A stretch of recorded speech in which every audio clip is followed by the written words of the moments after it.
Good morning. Thanks for joining me today.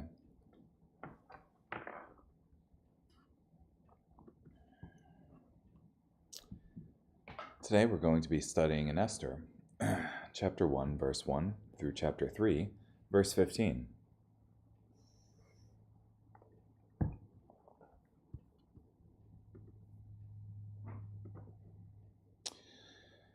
The following events happened in the days of Ahasuerus. I'm referring to that Ahasuerus who used to rule over 127 provinces, extending all the way from India to Ethiopia. In those days, as King Ahasuerus sat on his royal throne in Susa, the citadel, in the third year of his reign, he provided a banquet for all his officials and his servants. The army of Persia and Media were present, as well as the nobles and the officials of the provinces. He displayed the riches of his royal glory and the splendor of his majestic greatness for a lengthy period of time, 180 days to be exact. When those days were completed, the king then provided a 7-day banquet for all the people who were present in Susa, the citadel, for those of highest standing to the most lowly. It was held in the court located in the garden of the royal palace. The furnishings included linen and purple curtains hung by cords of the finest linen, and purple wool on silver rings, alabaster columns, gold and silver couches, displayed on a floor made of valuable stones, of alabaster, mother of pearl, and mineral stone. Drinks were served in golden containers, all of which differed from one another. Royal wine was available in abundance at the king's expense. There were no restrictions on the drinking, for the king had instructed all of his supervisors that they should do as everyone so desired. Queen Vashti also gave a banquet for the women in King Ahasuerus's royal palace. On the 7th day, as King Ahasuerus was feeling the effects of the wine, he ordered Mehuman, Biztha, Harbona, Bigtha, Abagtha, Zethar, and Carcass, the 7 eunuchs who attended him, to bring Queen Vashti into the king's presence, wearing her royal high turban. He wanted to show the people and the officials her beauty, for she was very attractive. But Queen Vashti refused to come at the king's bidding, conveyed through the eunuchs. Then the king became extremely angry, and his rage consumed him. The king then inquired of the wise men, who were discerners of the times, for it was the royal custom to confer with all those who were proficient in laws and legalities. Those who were closest to him were Karshena, Shethar, Admatha, Tarshish, Maris, Marcina, and Memucan. These men were the 7 officials of Persia and Media who saw the king on a regular basis and had the most prominent offices in the kingdom. The king asked, by law, what should be done to Queen Vashti in light of the fact that she has not obeyed the instructions of King Ahasuerus conveyed through the eunuchs. Memucan then replied to the king and the officials, the wrong of Queen Vashti is not against the king alone, but against all the officials and all the people who are throughout all the provinces of King Ahasuerus. For the matter concerning the queen will spread to all the women, leading them to treat their husbands with contempt, saying, when King Ahasuerus gave orders to bring Queen Vashti into his presence, she would not come. And this very day the noble ladies of Persia and Media, who have heard the matter concerning the queen, will respond in the same way to all the royal officials, and there will be more than enough contempt and anger. If the king is so inclined, let a royal edict go forth from him, and let it be written in the law of Persia and Media that cannot be repealed, that Vashti may not come into the presence of King Ahasuerus, and let the king convey her royalty to another who is more deserving than she. And let the king's decision, which he will enact, be disseminated throughout all his kingdom, vast though it is. Then all the women will give honor to their husbands, from the most prominent to the lowly. The matter seemed appropriate to the king and the officials, so the king acted on the advice of Memucan. He sent letters throughout all the royal provinces, to each province according to its own script, and to each people according to its own language, that every man should be ruling his family, and should be speaking the language of his own people. When these things had been accomplished, and the rage of King Ahasuerus had diminished, he remembered Vashti and what she had done, and what had been decided against her. The king's servants who attended him said, let a search be conducted in the king's behalf for attractive young women, and let the king appoint officers throughout all the provinces of his kingdom, to gather all the attractive young women to Susa, the citadel, to the harem, under the authority of Haggai. the king's eunuch who oversees the women, and let him provide whatever cosmetics they desire. Let the young woman whom the king finds most attractive become queen in place of Vashti. This seemed like a good idea to the king, so he acted accordingly. Now there happened to be a Jewish man in Susa, the citadel, whose name was Mordecai. He was the son of Jair, the son of Shimei, the son of Kish, a Benjaminite, who had been taken into exile from Jerusalem with the captives who had been carried into exile with Jeconiah, king of Judah, whom Nebuchadnezzar, king of Babylon, had taken into exile. Now he was acting as the guardian of Hadassah, that is, Esther, the daughter of his uncle, for neither her father nor her mother was alive. This young woman was very attractive and had a beautiful figure. When her father and mother died, Mordecai had raised her as if she were his own daughter. It so happened that when the king's edict and his law became known, many young women were taken to Susa, the citadel, to be placed under the authority of Hegai. Esther also was taken to the royal palace to be under the authority of Hegai, who was overseeing the women. This young woman pleased him, and she found favor with him. He quickly provided her with her cosmetics and her rations. He also provided her with the 7 specially chosen young women who were from the palace.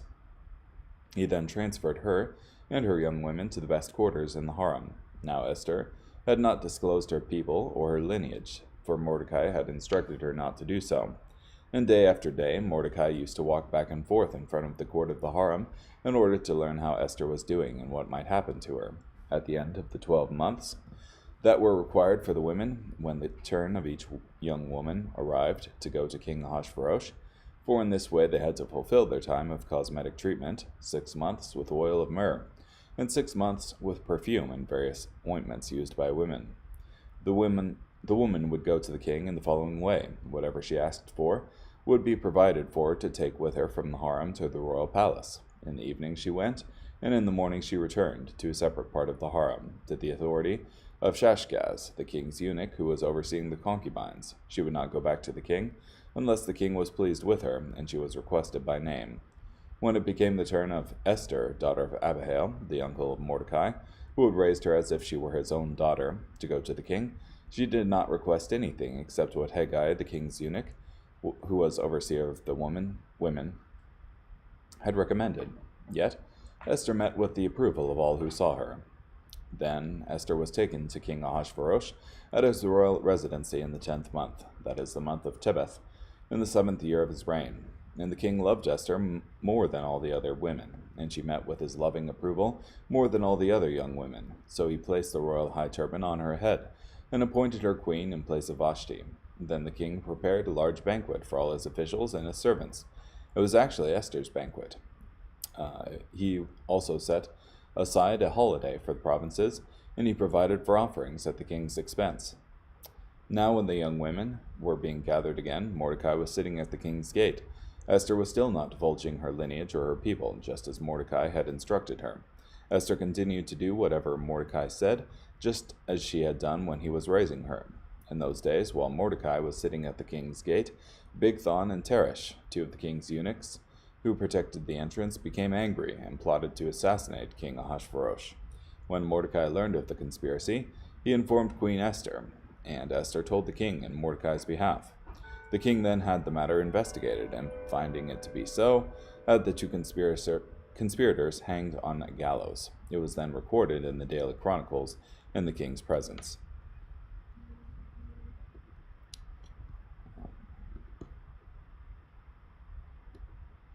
Sometime later, King Ahasuerus promoted Haman, the son of Hammedatha, the Agagite, exalting him and setting his position above that of all the officials who were with him. As a result, all the king's servants who were at the king's gate were bowing and paying homage to Haman, for the king had so commanded. However, Mordecai did not bow, nor did he pay him homage. Then the servants of the king, who were at the king's gate, asked Mordecai, "Why are you violating the king's commandment?" And after they had spoken to him day after day without his paying any attention to them, they informed Haman to see whether this attitude on Mordecai's part would be permitted. Furthermore, he had disclosed to them that he was a Jew. When Haman saw that Mordecai was not bowing or paying homage to him, he was filled with rage.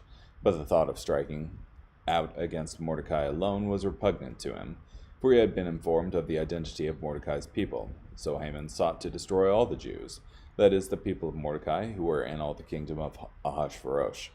In the first month, that is the month of Nisan, in the 12th year of King Ahasuerus' reign, that is the lot, was cast before Haman in order to determine a day and a month. It turned out to be the 12th month, that is the month of Adar. Then Haman said to King Ahasuerus, "There is a particular people that is dispersed and spread among the inhabitants throughout all the provinces of your kingdom, whose law differ from those of all other peoples. Furthermore, they do not observe the king's laws. It is not appropriate for the king to provide a haven for them. If the king is so inclined, let an edict be issued to destroy them. I will pay 10,000 talents of silver to be conveyed to the king's treasuries for the officials who will carry out this business." So the king removed his signet ring from his hand and gave it to Haman the son of Hammedatha, the Agagite, who was hostile toward the Jews. The king replied to Haman, "Keep your money and do with those people whatever you wish." So the royal scribes were summoned in the first month, on the 13th day of the month. Everything Haman commanded was written to the king's satraps and governors who were in every province, and to the officials of every people, province by province according to its script, and people by people according to its language. In the name of King Ahasuerus, it was written and sealed with the king's signet ring. Letters were sent by the runners to all the king's provinces, stating that they should destroy, kill, and annihilate all the Jews, from youth to elderly, both women and children, on a particular day, namely the 13th day of the 12th month, that is the month of Adar, and to loot and plunder their possessions. A copy of this edict was to be presented as law throughout every province. It was to be made known to all the inhabitants, so that they would be prepared for this day. The messengers scurried forth with the king's order. The edict was issued in Susa, the citadel. While the king and Haman sat down to drink, the city of Susa was in an uproar.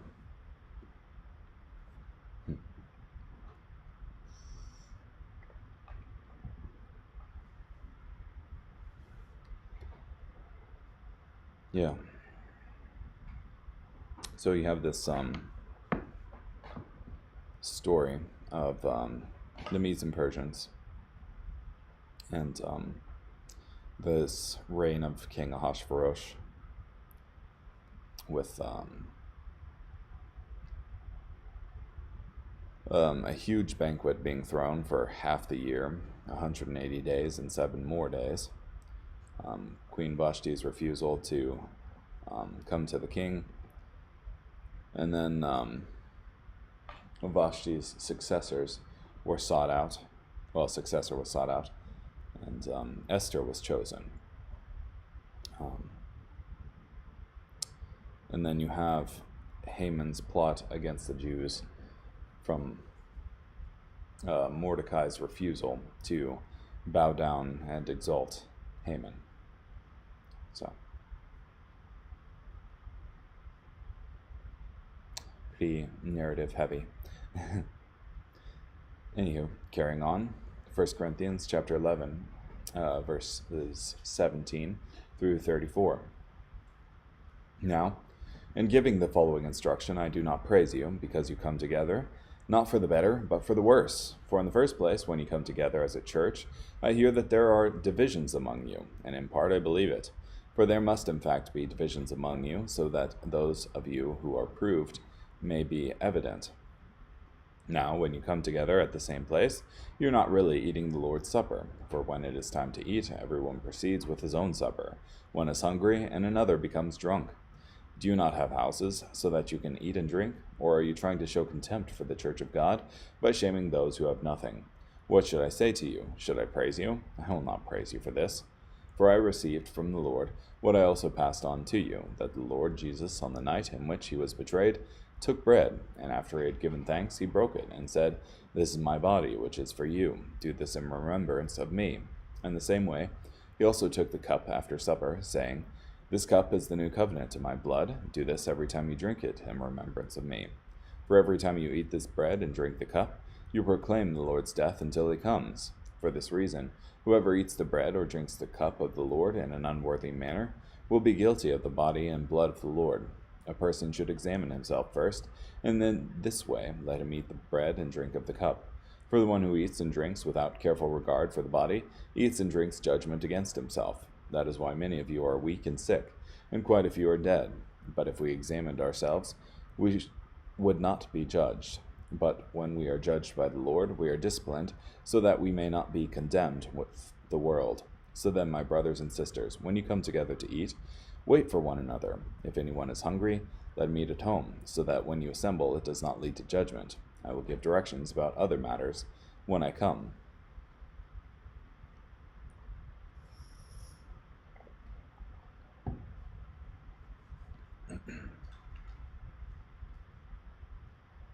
Yeah.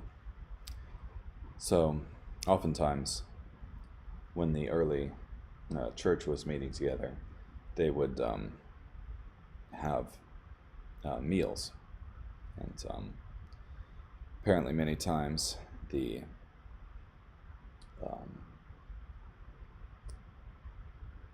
enough for Paul to be writing to the Corinthian church over this matter, instead of taking shares appropriate for each person, they some were getting drunk, and others were going home hungry. And it was like, okay, don't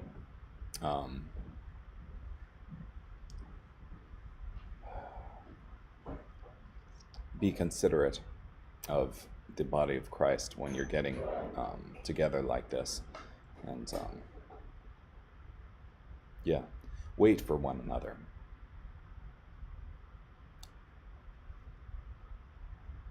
So, carrying on, Psalm 35, verses 17 through 28. O Lord, how long are you going to just stand there and watch this?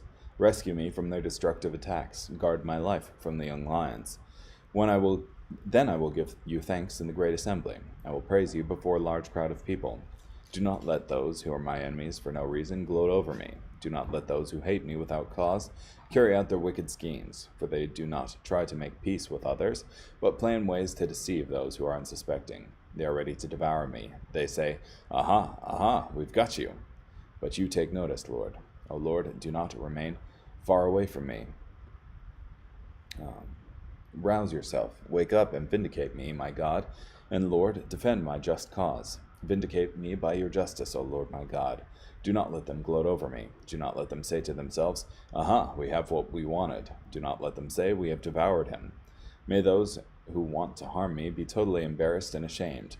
May those who arrogantly taunt me be covered with shame and humiliation. May those who desire my vindication shout for joy and rejoice. May they continually say, May the Lord be praised, for he wants his servant to be secure. Then I will tell others about your justice and praise you all day long. And finally, Proverbs chapter 21, verses 19 through 20. It is better to live in a desert land than with a quarrelsome and easily provoked woman. There is desirable treasure in olive oil in the dwelling of the wise, but a foolish person devours all he has. The one who pursues righteousness and love finds life, bounty, and honor.